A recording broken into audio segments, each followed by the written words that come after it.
dalam hukum telematika. Data pribadi memiliki nilai ekonomi dan sosial yang tinggi, sehingga rawan menjadi target kejahatan cyber.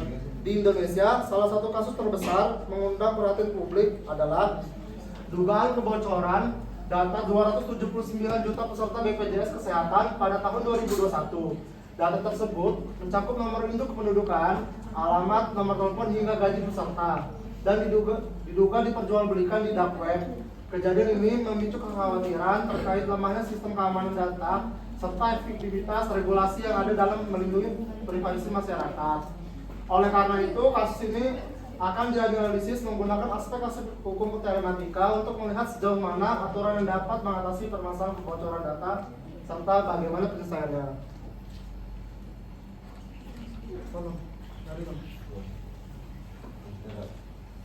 Selanjutnya ada permasalahan. Dalam kasus kebocoran data BPJS Kesehatan terdapat beberapa permasalahan utama yang perlu dianalisis. Yang pertama, bagaimana aspek hukum telematika masyarakat.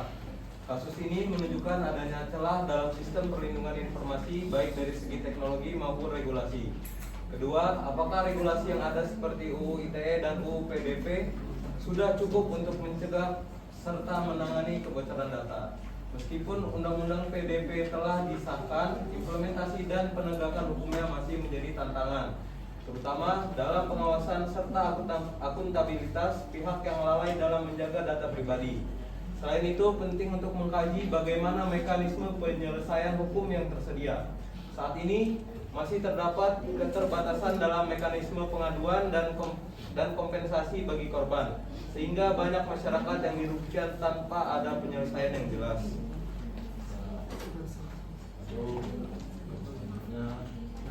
Ada metodologi, yaitu penelitian ini menggunakan pendekatan studi kasus dengan menelaah dugaan kebocoran data BPJS Kesehatan sebagai objek utama.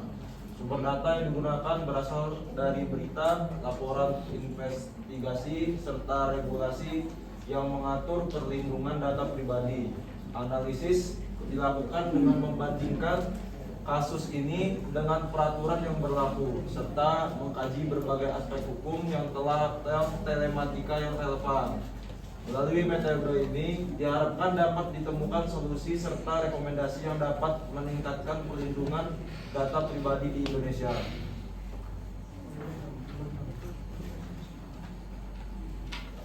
Selanjutnya ada aspek privasi dan keamanan informasi. Dalam kasus kebocoran data BPJS Kesehatan, aspek privasi menjadi sorotan utama. Informasi pribadi yang seharusnya hanya dapat diakses oleh pihak yang berwenang ternyata bocor dan diperjualbelikan secara ilegal. Hal ini menunjukkan lemahnya sistem keamanan dalam melindungi informasi sensitif.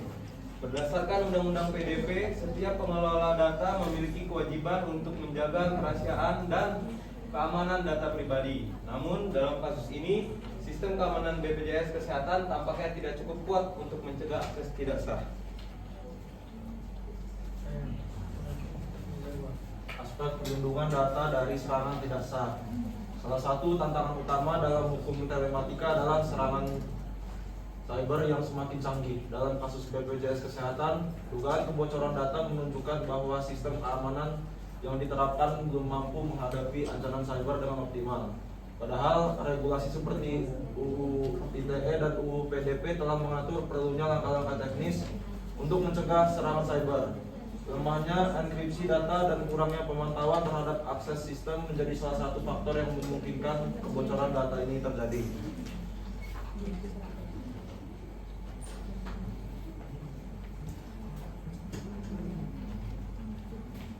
Berikutnya ada aspek kepemilikan data dan hak cipta. Dalam hukum telematika, kepemilikan data jadi isu penting.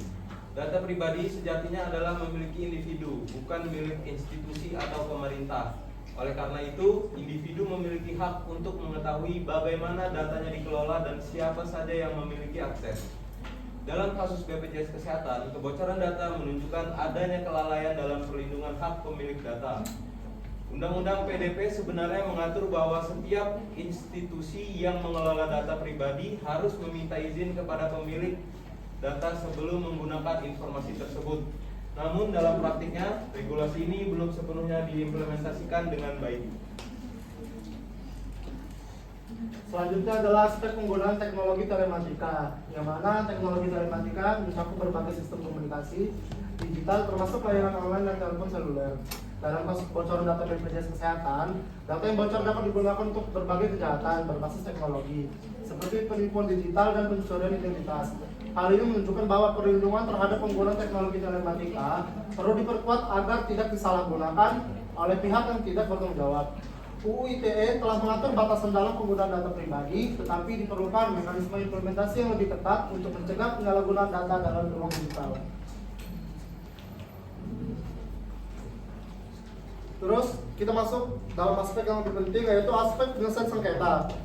Penyelesaian sengketa dalam kasus kebocoran data BPJS Kesehatan menjadi tantangan tersendiri. Hingga saat ini belum ada kejelasan mengenai tanggung jawab hukum yang diberikan kepada BPJS Kesehatan. Berdasarkan UU PDP, institusi yang terbukti lalai dalam melindungi data pribadi dapat dikenakan sanksi administratif dan pidana. Namun dalam kasus ini, langkah hukum yang diambil masih terbatas pada penyidikan tahap dugaan kebocoran data tanpa adanya ganti rugi kepada korban.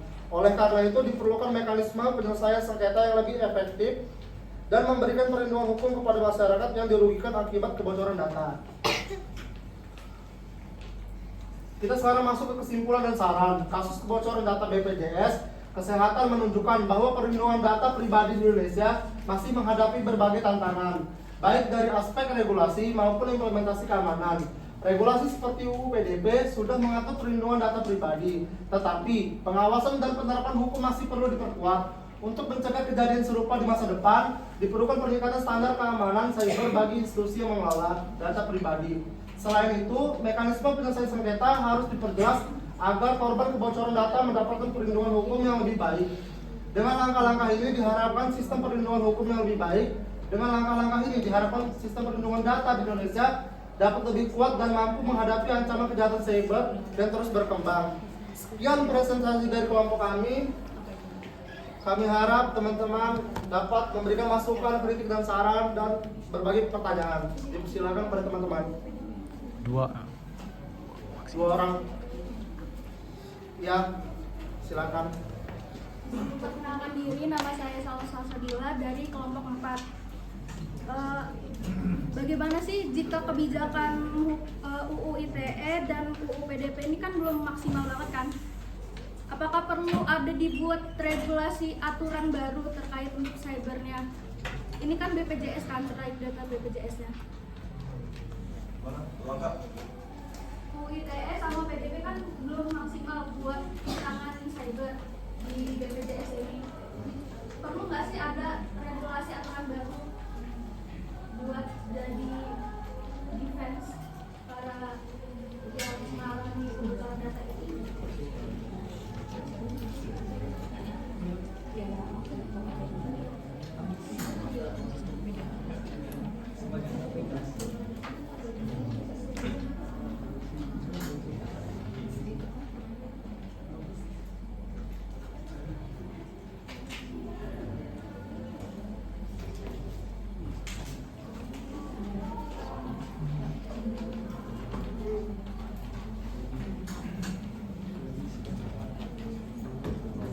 Oke, untuk dari Salwa, menurut kelompok kami sangat perlu regulasi atau aturan baru dikarenakan UU ITE belum cukup spesifik.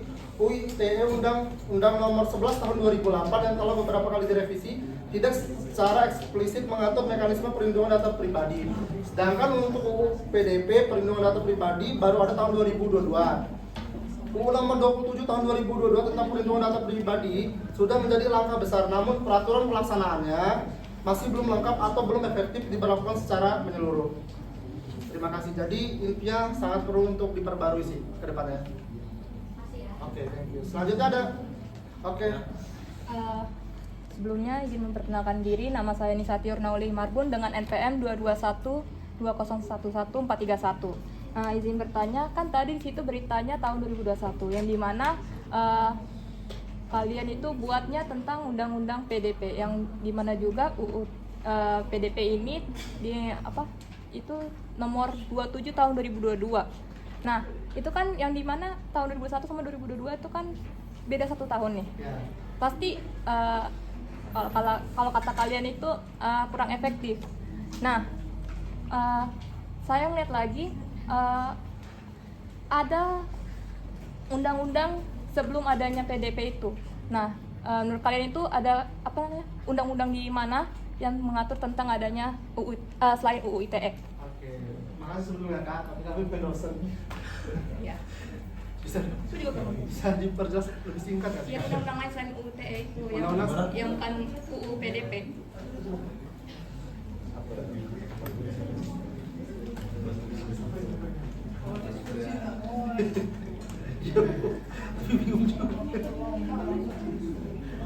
Maksudnya Iya, undang-undang lain selain UU ITE.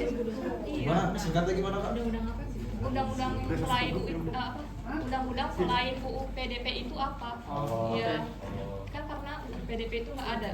Harusnya belum ada belum kasus. Kita cari di buku dulu.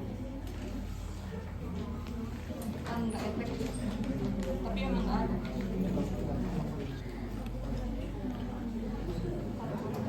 Beliau bertanya apakah ada undang-undang yang mengatur tentang perlindungan data pribadi sebelum tahun 2022 gitu.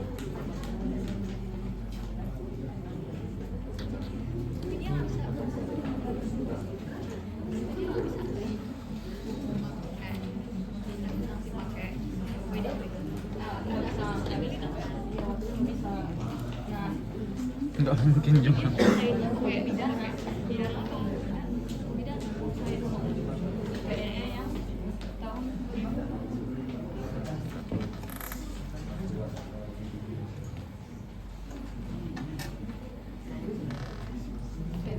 Ya, untuk saudari siapa namanya? Bisa. Nisa. Oke.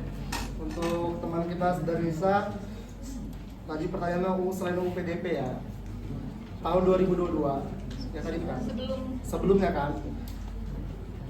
Sebelumnya itu ada UU ITE nomor 19 tahun 2016, yaitu mengatur informasi elektronik, dokumen elektronik, dan transaksi elektronik.